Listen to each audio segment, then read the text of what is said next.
I'm Jasmine, I'm Andrea. and this is the last week of our Spring Floozy knit-along. Yes, the beginning of the 7th week. That's right, week 7. We decided to add an extra week on because we forgot that just because I'm knitting a sweater doesn't mean that other people aren't knitting a cardigan, which requires a little bit of extra work. That's right, they do have to pick up along the edges to create buttonholes. Yes, so I think in the show notes last week you put a video on how to pick up side stitches. We sure did. So hopefully that will help people, and please refer back to those show notes from the last week's video. So week 7 is finishing off, binding off, and weaving in our ends, blocking. That's what we're going to talk about this week. Yep. Okay, once we're done, next week is the finale, week 8, and we will be displaying the prize selection and announcing the winner. Yep. Okay. How exciting is that? Pretty exciting. And I wonder what you're going to pick, dear winner. Well, it's random. I know, no, I said I wonder what they're going to pick. Oh, like what they're going to pick, yes. Yeah. Well, that could be very random, too. Mm-hmm. Okay, so let's talk about the sweater. You have just finished binding off. Yes, and it worked out very well. I didn't bring them upstairs, my little ends, but I had very little left. I don't think I could have done another round with the amount of yarn that I had left. And I'm glad that I decided it was a good idea to do the sleeves before the body. Let us know if you think that as well. And I'm really happy with the length of my sweater. Okay. You want to hold it up? Sure. Okay. I'm going to display it. It's really long. You're going to have to take a step back. Wow. You still can't see the bottom. It's down here. I'm in the way. Yeah, you're in the way. There we go. Lovely. There. What a nice long sweater. Yeah, I like it. I think the yoke really looks stunning next to those colors. Yeah. And you know, people working with variegated skeins often worry that color work and mosaic will get lost because of the different colors in the main skein, but that is not. I think that carrying the yarn down in the sleeves, like alternating rows, and then doing the helix knitting on the body really evened out the colors. I'm super happy with it. Yeah. And the colors you did choose for the yoke, that dark purple and the cream, really do pop. Yeah. I know that there's another person working with cream as well. So All the colors, when the pictures were posted for the yoke, I love them all. Me too. Somebody's doing honeysuckle and Lunenburg, which is the reddish pink, is their pop of color. It's stunning. Yeah. Somebody else is doing evergreen and like oranges and stuff. I'm not sure if it's Beaver Meadow Trail or what the... Right, yeah. One of those, yeah. And then somebody else is doing Silent Night. And I forget. I do too. I can't keep it all straight. But I know that somebody was working with one of our slightly older colorways, a blue, and they were using a warm brown salted caramel. Lovely. Right. Yeah. And that, I can't believe how beautiful, but how different from one another they all are. Which is really like the thing that's so exciting about doing a knit along. You're all knitting the same pattern, but you actually all end up with totally unique sweaters. So unique. Or whatever. Some people, you get a ballot every week that you post a progress picture. Some people have not, from, I don't know, for whatever reason, have not been able to keep up with posting the pictures. It's not too late. You can find them all in the event itself and just post a progress picture under the different weeks. Where you have my progress picture, right? Yes, yeah. And I think that if somebody didn't post the cast on, I think that if you finish the yoke, we know that you did that part. Yep. So we'll just give you the number of ballots for how far they got. Yep, that's what we're gonna do. Yeah. I know that a couple people, I haven't seen their progress pics in a little while. I'm not gonna single them out right now, but there were some beautiful like creams with orange and green yoke and such, and we'd love to see a little bit more before we wrap up. So don't be So you've don't got be afraid until to the share. end of you've got until next Wednesday. Next Wednesday is when I'm Evening. going to tally all the votes. Yeah. I'm going to put them in a random name picker generator that is available online, and it's going to spin like a little wheel, and it's going to select a winner for us. Yeah. Yeah, so it's not too late to get your ballots in. So back to how to finish off the sweater. Exactly. Obviously, I still have some ends to sew in. Mm-hmm. I did try as much as possible doing the weaving in of ends as I went whenever I changed to another skein or another color. It's called the Weave and Steven, and if you missed that, there is a video on YouTube, I'm sure. Just search for something, Weave As You Go, or did you put I'm pretty sure I put the Weave and Steven in a previous video, but I'll just add it to the show notes now. If you are like Andrea finishing up, it's maybe a bit late for that, but but for those of you who'd like to watch it again, it'll be in the show notes. Yes. And then the other thing is the cast off. Mm-hmm. And for the sleeves, I don't remember which cast off. It looks like I might have done just a larger needle. It does. And did it in pattern, like knit, pearl, casting off in pattern. But for the hem, I did do something different because I really like my I didn't want it to cinch in being longer. I wanted it to just sort of hang straight if possible. Right. The point in ribbing is to bring the sweater sort of back together. Right. Like here you can see that it's sort of back together, right? Yeah. From the sleeve. It draws it in. And I didn't want that to do it at the bottom of the top as much as possible, so I didn't go down a needle size to do the ribbing. And then I think I ended up using Jenny's I forget, super stretchy bind off. yes, but I found an article that has 12 different bind offs from ordinary to extreme.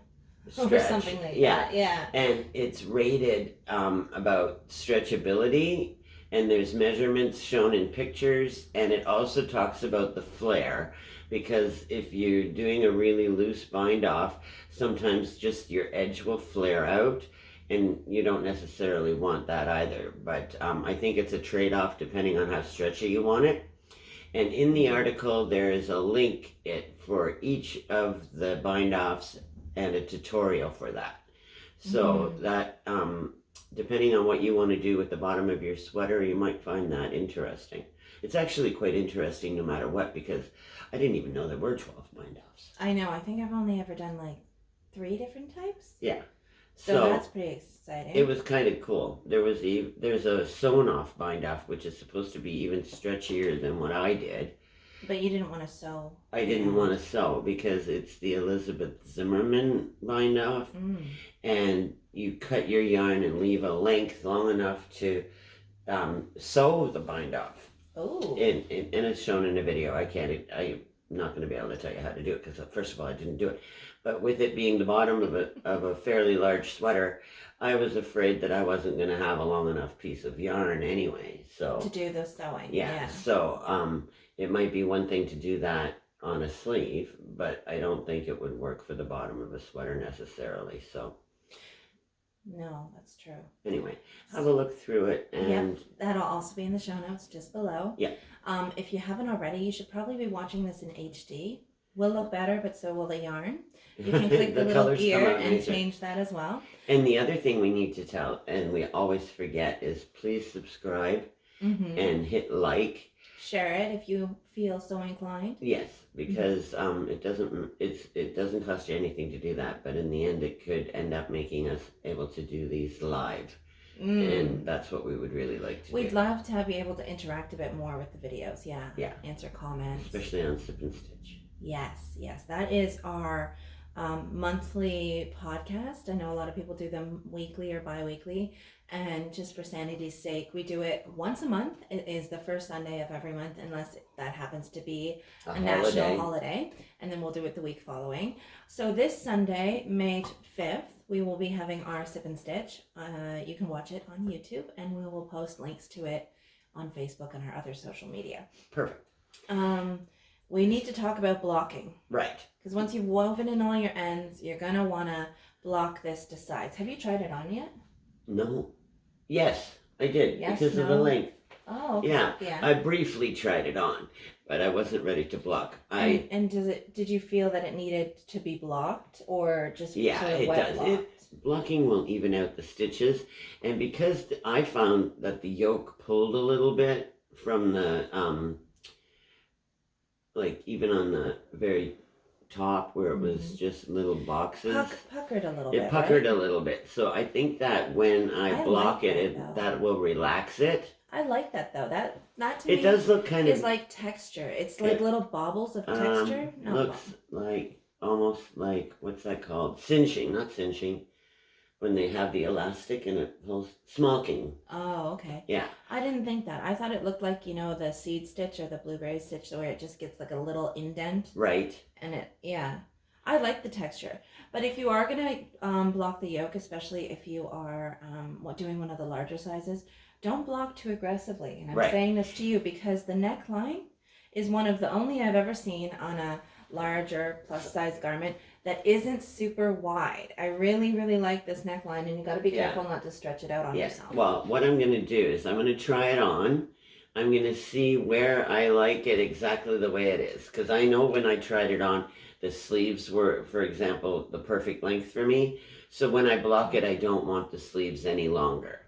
And I'll just make a note of where I maybe I want it a tiny bit longer in the body, or I want the waistband, like the ribbing on the bottom to be a little wider.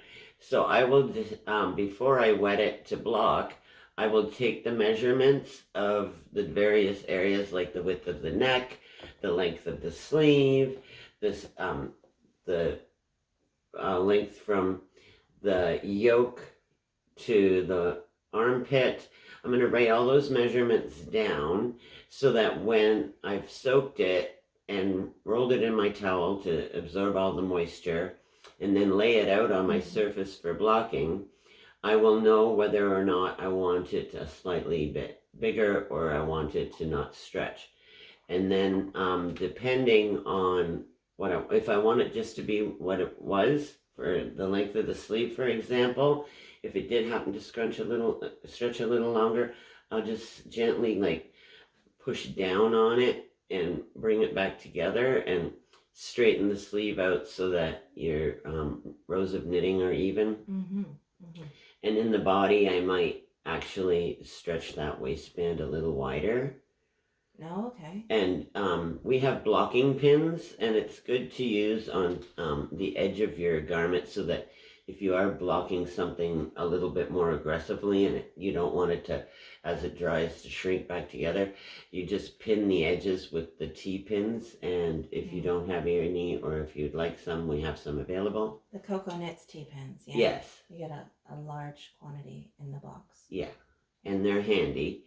Just even to, if you're laying it out, you don't want it to move when you're measuring the next bit and getting it right. You don't want to have to go over it and over it. So if you've got an area that's right, you just sort of pin the perimeter of that and move on to the next part of what you're blocking. I see you're pointing there under the arms, the armpit, and where the shoulder would be, because that's part of the measurements too, right? Right, like how wide, where do you want your, and it's easy with a patterned yoke to know where you want it to hit on your shoulders, for example, right? And so you can just make yourself a little note so that it's that width at that, let's say where the pattern ends on each side, and you measure from this side to that side dry, and then you know whether or not you want to stretch it a little bit or not when you're blocking. Right. Does this pattern, a lot of patterns give finished measurements based on size. It's just the chest measurement it gives.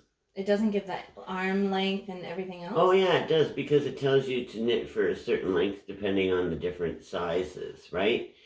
So and it'll tell you within the pattern how long to make it from where you started the arm to before the ribbing, that kind of thing. Yeah, that's not what I meant though. A schematic piece of Yeah, a schematic where the sweater is laid out and they go all the measurements. Okay, this is A and this is B, and then they give all the measurements based on size after blocking. I don't think that this.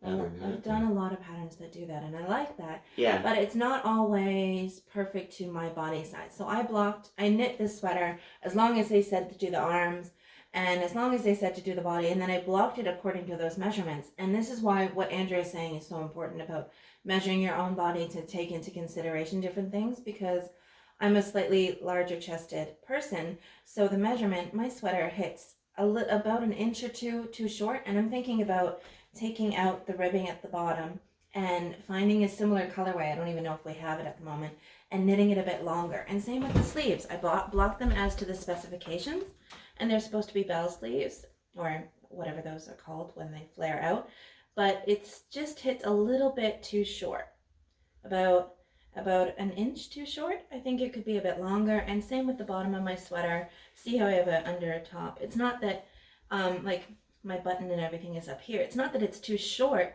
but for me, I'd like it if it was a little bit longer. So yeah, because sometimes if you stretch, then you end up. Yeah. So I think my task this summer or fall is to sort of lengthen my sweater, and I do believe that I blocked the arms aggressively because I noticed that they weren't quite long enough.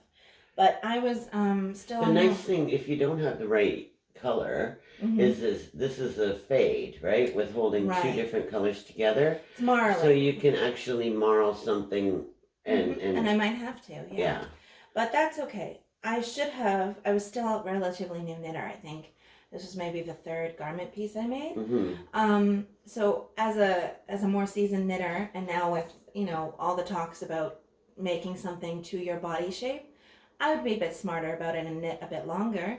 But I think I did the arms last, and I do think I was like running out of yarn. That's why I think when we chose to do the arms first, it was such a light bulb moment of okay. And there are various different ways to customize sweaters to fit you. As a matter of fact, our friend Anne, the 3 a.m. knitter, whose podcast you should watch. Yeah, she has a very nice podcast, and she is actually offering an online workshop for designing your own sweater to the right percentages or something. It's the percentile. It has to do a little bit of math, but according to the gauge, then you're going to be able to figure out how many stitches you need where, I think. Well, there's a reason why there's a workshop, because I can't explain it. She's going to be teaching all that based on the percentile method, I believe. Yeah. That's what I read. So that should actually be quite interesting. And how to customize a sweater for your body. Now, I don't know if you were designing the entire pattern or she is taking a standard pattern and working with that. But those are wonderful questions to ask Anne, who is running the workshop. Yes. It begins May 29th. And it's a one-time 2-hour thing where you just do the math. Okay. Well, the workshop begins May 29th. You have time now to sign up for it. You can find the links on Facebook. There is an event for it. And on Instagram. She's on both. And attendees, we've paired with Anne to offer attendees a discount that they can use on our online shop for the yarn that it's going to take to knit your sweater. Right.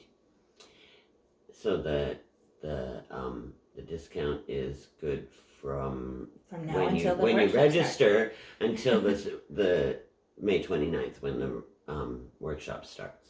Correct. So. Okay. For any more questions or information around that, definitely reach out to the 3 a.m. knitter. Yes, because obviously we don't have the answers. We didn't need to say that. Well, about specifics. Right, that's why we're promoting somebody else's event. Right. Okay. Oh dear. All right. Anything else you want to say about blocking? What about spray blocking? So let's Yes. say you do take the measurements and you have tried it on and you And think it's pretty well perfect. You don't want it to to mess grow with at that. all. Yeah. So you can do what's called spray blocking. So rather than put it in a basin of water and soak it, and you should soak it for at least 15 minutes with a wool wash. But if you don't want it to grow at all, or if the best thing to do is lay it out the way that you want, potentially even pin it so that it keeps its shape, and then just use a spray bottle and wet it that way so that it's just damp. And the other thing that you can sometimes do to hold down edges is to use a damp cloth, like a tea towel, and put it along the edge, and that keeps edges from curling back up and that kind of thing. For example, if you didn't want to do a ribbed edge and you were just going to finish it On off the in bottom. stocking knit, Yeah. I mean, you even thought about that for a little while. Yeah, I was I thought, do I do a garter edge? Do I just let it roll a little bit? But I decided to stick with the pattern because we are doing a knit along. Last year, our knit along featured the sprocket and the Aster tee, and both of them, the Aster tee was a bottom up knit, and it had not quite an inch of ribbing, so even that rolled. And I think the sprocket, you didn't do ribbing at the bottom. I don't remember. So in both instances, I remember because I've played with the sample so much. In both instances, when blocking it, you did have to use the wet towel method to hold down the edge. And it's just like a light tea towel, and you lay it out the way you like, and then you very gently put your tea towel on top of your garment and just sort of push it down and smooth it so that it dries that way. Okay. And I think that's about it. That is about it. I do want to say, even though it's annoying, I recommend weaving in all your ends before you block, because if they aren't woven in and where it starts a new row or a new color, and you stretch it. You stretch it, that one stitch is going to become elongated, and that's just going to create problems in the future. Yeah, so weave in your ends. Some people do it afterwards, but... Yeah, and you know what? I think I did it afterwards with this sweater, and it wasn't a huge problem, but I still think to avoid any mayhem, just systematically sit down one night while you're watching a podcast or a TV show or listening to an audiobook and just get it done. Yep. That's what I like about the Weave and Steven, is because that eliminates some of the ones at the end. Yes. Like you can't do a Weave and Steven at the beginning with your tail from the cast on. Right. And you can't do the one with your cast off. But a lot of the other places in your garment where you're swapping out the colors or the skeins, it's possible to weave in the ends when starting with the new color. I actually like weaving in the ends along ribbing, because I'll just go along the back. All along what is the knit stitch section, and just make one like a little bit plumper than the others. Yeah, in each loop. Yeah. And I'll go down one side and then through each loop up the other side. And that keeps it from being able to be pulled out. Exactly. Yeah. I don't do any knots. No, you don't need to do knots. If you're doing a fair section, then it's never going to get stretched to the point where you're going to pull it out. No. And I also, this is not relevant to the topic, but I also don't do knots with my slip knot at the beginning. I don't create a slip knot anymore. I just twist it around the needle in such a way that it holds. loop. A loop. It holds the stitch. For the cast on. Yeah. Yeah, I try not to do any knots in my knitting anymore. Jasmine is really advanced. She has no problem ripping back and picking up the stitches. And I'm terrified of doing that. And when I try to pick up the stitches further down my work and then pull the stitches out, and I've never done a straight row, and I have to tink back anyway and pick up the stitches that... You should just give your project to me when you need to rip back. I'm fearless. Yeah. I actually don't mind, if you see a mistake in dropping down to whatever row it is to correct it and work back up. Design feature. Yeah, we had a customer in yesterday whose needle broke, and they had to save it and get a new needle and pick up some stitches that had dropped. And we found a couple design features that we decided to correct. And Yeah. I was like, no problem. I don't know that makes me advanced. I'm not scared It of makes, it anymore. yeah. I'm not scared. I used to be very scared about finding mistakes in my work or dropping a stitch or what do you do if it doesn't look quite right? And now I'm just like, well, you just keep kind of tinkering with it till it does. This is not perfect. There are mistakes, but I dare you to find them. Because good luck. Nobody looks that close. No. And in fact, if I hadn't stood up and told you that I didn't totally love how I made this sweater, you wouldn't have known that either, right? That's right. You would have thought she pushed her sleeves up on purpose. Exactly. And you know what? It is kind of a cute design feature, and they do sort of pucker in a nice way, and I still wear it. So we're not looking for perfection, just progress, right? Right. But I think once you're done your sweater or your cardigan, you're going to love this knit so much, you're going to wear it all the time. Yeah, I might do a cardigan at some point. Mm-hmm. So that is it for this week. We have our knit night tonight, not the Maker's Circle, which is virtual, but the in-person at the Waterfront restaurant. Waterview restaurant here in Pictou. And if you're able to come out, we'd love to see you. Yeah. Even if you haven't knit this. Mm-hmm. Or even if you crochet or do needlepoint, and if you just like to get out and sit with some people and have a conversation, we would love to have you join us. Yes, we would. And if you are knitting this and you are sort of local and you'd like to stop by, definitely bring the sweater so we can see Oh, it. heck yeah. Okay. We need to see that. All right. So I think that's it. That's it for this week. Check the show notes for the article Andrea was talking about, the 12 different cast-off methods. You can play roulette and just choose one at random. And we hope that you are making great progress and that you're loving your knitting. Yeah. Okay. So for now, be natural. Be you. Bye. Bye.